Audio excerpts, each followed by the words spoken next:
I invite you to gently bring your awareness back into your body.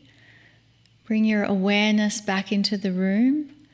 If you've had your eyes closed, I invite you to open up those magnificent eyes that you have. And now that your awareness and focus is present with us, we have an amazing guest joining us this evening. She is a shaman by the name of Dr. Marie Embuni, and I want to make sure she's on the Zoom with us. Marie, are you there?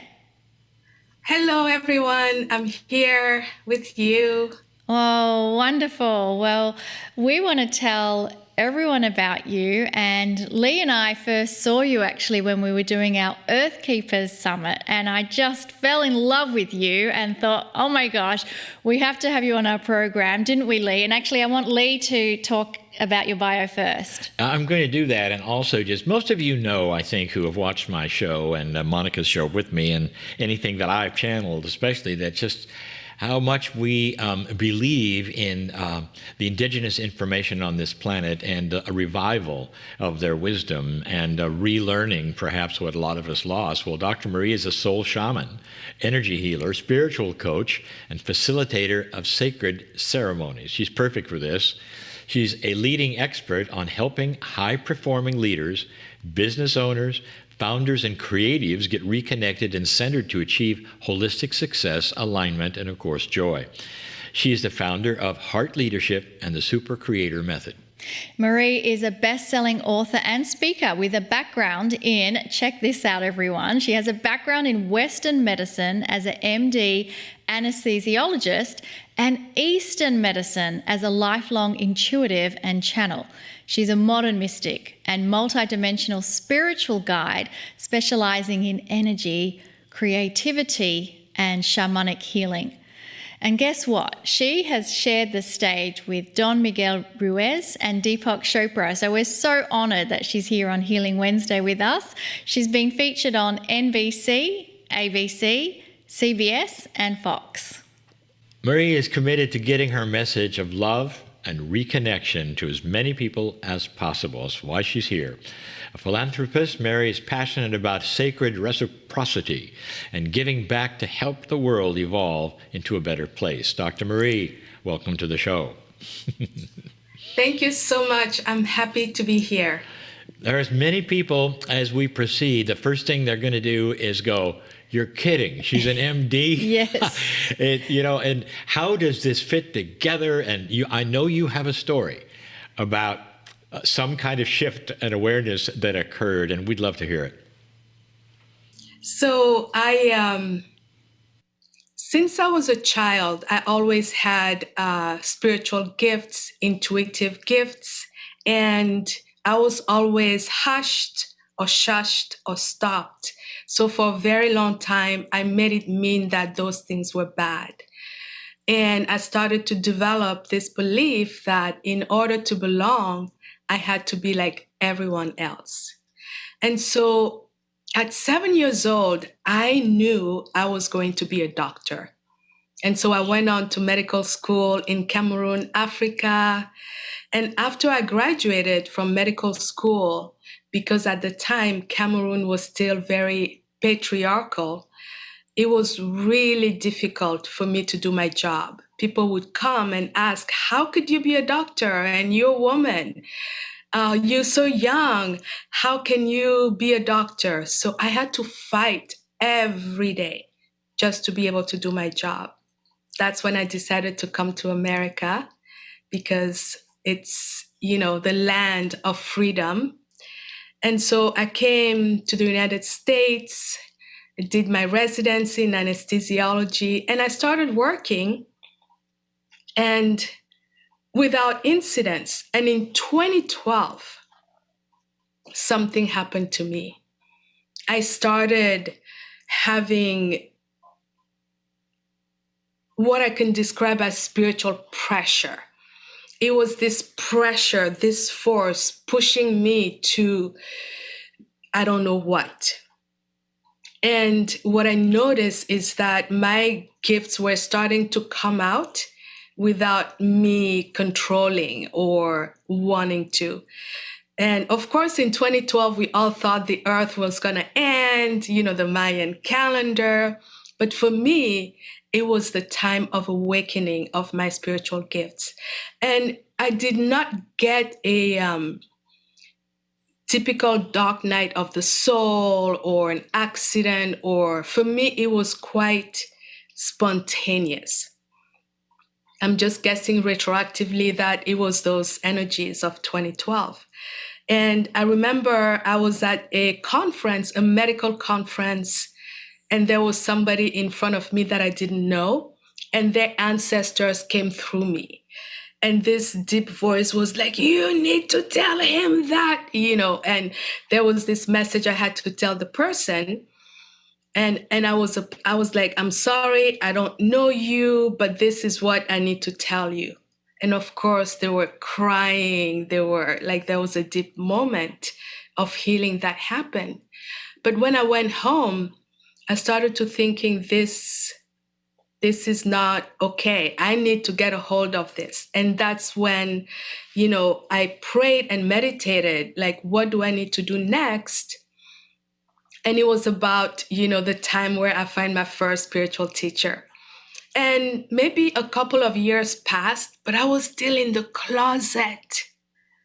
Nobody knew.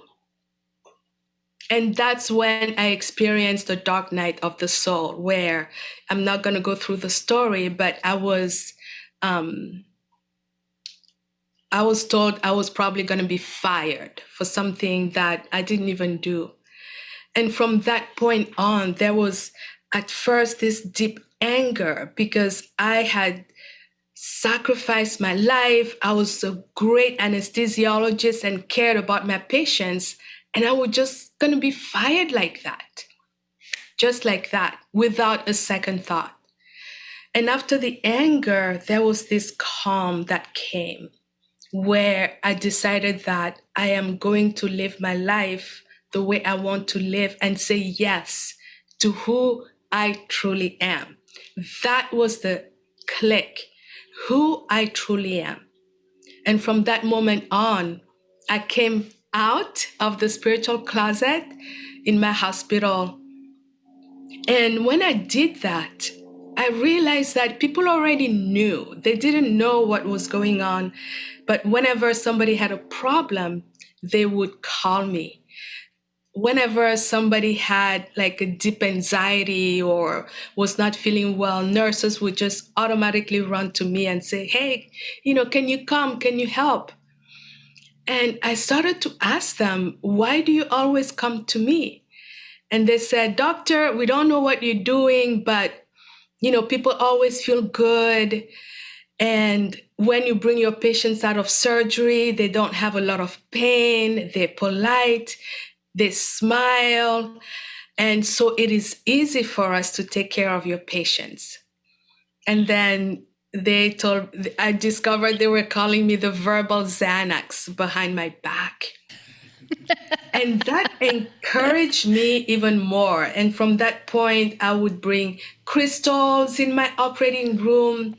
And whenever I put my patient to sleep, I never ask them to count from 10 to 1. I take them on a mini journey or mini meditation. And even surgeons, whenever they had a tough surgery, they would say, Dr. Marie, I want you in my room. I don't know what you do, but your patients don't die. So how amazing. I love that your own awakening's blossoming out and it's being noticed. It's being noticed by people around you. So continue. Yeah. So what happened next? Yeah. And so what happened next is that, I had the director of surgery had his wife who was going to have a tough surgery. And he said he wanted me to be there. And at that point, I was like, I am going to bring everything that I am, because it was a life and death situation. And so I asked his wife if it was okay to do some energy healing before we went to the operating room. I guided her in a healing journey. I called the guides, I called the light, and then the surgery happened and she did not pass and she did not have a lot of pain. And that woman wrote to the director of the hospital and saying everything I did, and that if we could have these types of doctors, it would be great. So of course I didn't get fired after that. No, you got hired more after that. And so what is it that you're now working with now as you've realized who you truly are and have stepped into your power? So what happened after all this, there was another push where I started receiving messages that you're not here just to work with one person. You're here for humanity, for the people who need, the gifts and the codes that you bring. And, long story, but what happened is that eventually, I realized that I was being asked to step fully into the path of the healer, of the shaman. And of course, I shared that with, a lot of people. And everybody was like, oh, you need to be smart. You need to save a lot of money. And then, it's going to be okay. So I was like, yeah, that makes sense.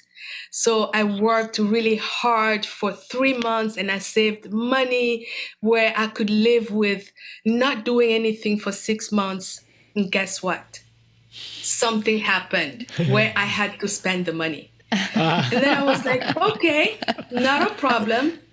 And I did it again, working hard, taking calls and, being there wherever I was needed to make more money. More than my normal salary is what I mean. And I saved money again, and something happened again. I had to spend all the money. And at that point, I went and sat, and I was like, this is a clear message.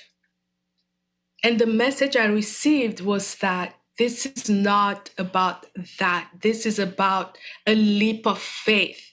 This is about trust. This is about this inner knowingness that I will be okay. So at that point, I quit my job and started doing this work. And what I noticed is I became really intimate with fear. I had never known fear like that in my life. Because even my identity, I'm called doctor. It's like, who am I going to be? What are people going to say? They're going to say I'm woo-woo, I'm crazy, I lost it, what an idiot, like all that chatter. And what happened is I wasn't getting enough clients. And I remember one day I was at a grocery store. I live in California, so we have this thing called Trader Joe's. So I was at Trader Joe's and I was standing there looking at groceries, thinking, what can I buy here that is not organic and it's going to be okay? Because up until then, I hadn't realized how expensive good, organic, nutritious foods are, because I would just buy it. And at that point, I was like, this is not working. So when I went home, I literally, meaning no disrespect, but as humans, I would say I kind of sat Goddess, spirit down. And I was like, I live on earth. And on earth, we have to pay for stuff. Maybe you forgot. But you asked me to do this. And now I don't even know what to do. It was like talking to a friend or talking and just saying, of course, it wasn't source or spirit, right? It was me, because I wasn't in full trust. I was in doubt. I was listening to people. I was getting advice from all these people, forgetting that I have that connection to spirit. I have that inner knowing. I have my gifts. So I was giving my power away. And then after that sat down, of course, I realized all this and what happened. The next day, I had my first big client who came because a friend of a friend knew me and just mentioned me in passing. And then it was word of mouth, and that's how it's been. Like, I don't do marketing. It just happens because I have that trust. Of course, I show up. Of course, I stay in full alignment and integrity and authenticity and connection and honoring, right? So basically, that's in a nutshell how it happened. That is a beautiful story, and there's many channelers that I've been exposed to over the years who have similar circumstances where they were reluctant in doing what they're doing. And basically there was that gauntlet thrown down that if I'm doing this, show me how to go forward. But there was always that trust in how we go forward. And that is the key that I think you really unlocked, is that the answer's inside and it's not listening to everyone else on the outside. You just end up getting confused. You take in what you need to hear, but then you process it and work it out from in here. I know that with your practice now, you do so many different things in your shamanic healing. You do shamanic journeys. You're involved with the divine feminine and the moon ceremonies. You want to just give us a snippet of the different types of things that you do with clients and with groups? Yes. So what I realized is that I'm calling in the people who are like me, meaning disconnected, these feelings of separation. At some point in my life, I was even thinking, spirit forgot about me. And so when these people come, most people who come to me are very type A business people who don't even meditate. They don't believe in anything. They just believe in, making more money. So the initial steps that I really take them on is this reconnection, with the divine, bringing them into nature, showing them how they already have this connection within themselves, and energy healings, clearing their channels, awakening, their shamanic gifts, their ways of perceiving the world. So the next thing that I take them through is shamanic journeying, which is a way of accessing altered states of consciousness, right?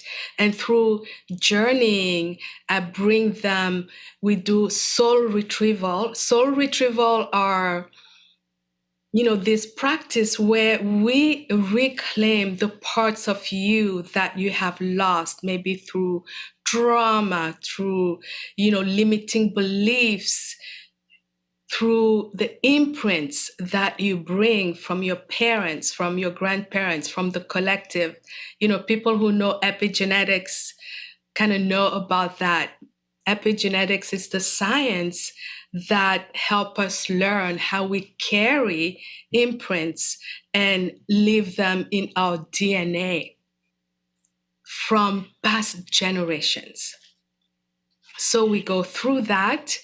And then the next step, depending on what they're doing, is we go through what I call business energetics, where we actually heal your business and bring the vibration of your soul purpose into what you are doing.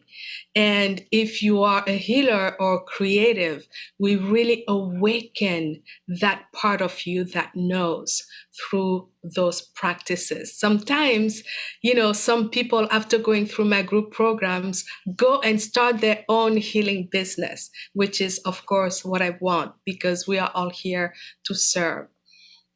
I also use plant medicines. Plant medicines are medicine teachers that are here to help us connect to the divine within ourselves, which we all have. And the ones that I use are ayahuasca and psilocybin. Of course, I don't do it in the United States because it's not legal in the United States. I take them to like Costa Rica or Mexico, and I take these people there for an awakening. These are for awakening. And it's such powerful spiritual experiences. And I also work with the cycles of the moon, especially the new moon and the full moon, because it's a very nice, easy way to kind of slide people into this work where they don't feel like they've gone totally woo-woo, right? They can kind of talk about it with other people. So I use that to actually, as a form of inception. Inception, maybe people have seen the movie Inception. It's like where it's before the dream, where you bring the seeds of the idea so that, they think it's a moon ceremony, but we actually awakening their spiritual part, their spiritual self. Oh, right? I love that you are a spiritual sneakiness in Spiritual there. sneakiness. Would you like to share with our beautiful community some kind of shamanic energy work now in this last part of our conversation? I would love that. I'm going to do something really simple that I really invite people to do in their homes. I call it water magic soul retrieval. So water is the element that is associated with our emotions, with our unconscious. And, we carry a lot of those emotions within us. There is a epidemic of mental health disease in the United States. There is an epidemic of loneliness. More than half of Americans suffer from loneliness. More than 70% of people in the United States suffer from some sort of addiction. And so our society is calling for healing, and sometimes they don't always have access. So this is for all of us, all of you. And so just gently close your eyes and take a deep inhale through the nose. Exhale through the mouth. During this journey, we're going to go through a waterfall. And when you do this at home, you can use your own shower. And the first step is to set an intention for the water. I ask that grandmother water wash away anything in the ways of this audience operating as fully liberated and awakened beings. I ask that grandmother water help us remove any negativity, any patterns that keep us small, any agreements with ourselves and others that do not serve our minds, our bodies, our spirits. So find yourself walking in nature. And in front of you, you notice a waterfall. Maybe you hear the sound of the water. And allow the water to start to touch you. Maybe you feel the mist. Walk fully under the waterfall. And I'm going to use light language because it's faster to bring codes, divine codes, light codes that will help with this process of retrieving the parts of your soul that you have lost. Kir kark ashtukumor kit ashar kama astor kupa ashtukornor kisa. Kinaka ashtuko umor kistukokor ke astukumor kistukopor. Merkasar ke ashtur kimi estokumoast. Nga arkitekor muka nakast. Kur ke ester ke ashtumoast. Ngumor kitar kushakumar kina ast. Kira kastorakast more. And I'm going to finish with a sound transmission.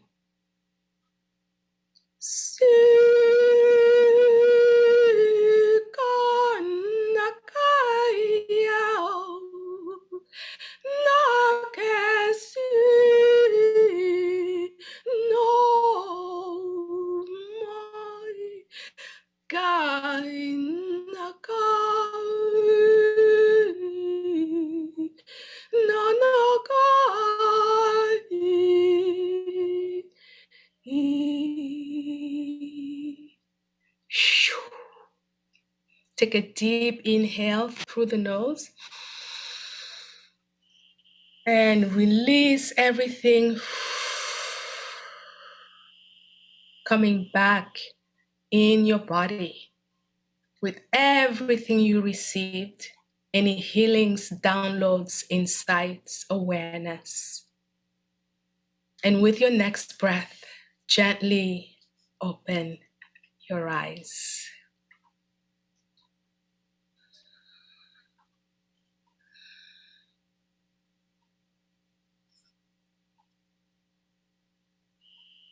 Continue this practice at home, and after your shower of water magic, spend some time journaling. You will receive insights. Do that in an automatic writing, even if it doesn't make sense. Blessings to each and every one of you. Well, Lee and I want to say blessings to you for sharing that exquisite moment with us. Actually, I'm still in that space, that beautiful deliciousness, that invocation, that energy transmission brings through. But I will remind people that Marie has a website that you can go and find out more about her journeys and ceremonies. It's her first and surname, MarieEmbuni.com. But I'm going to spell it because it is a little unusual. Marie is Marie, and her surname, Embuni, MBOUNI. So it's MarieEmbuni.com, and that's where you will find all the information. Final words, Marie, before we go to a break.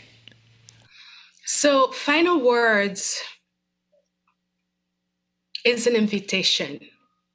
It's a call to action for all of us to reclaim who we are, the I am presence, to reclaim the connection that you have with yourself first. If you're not connected to yourself, you cannot connect to anyone.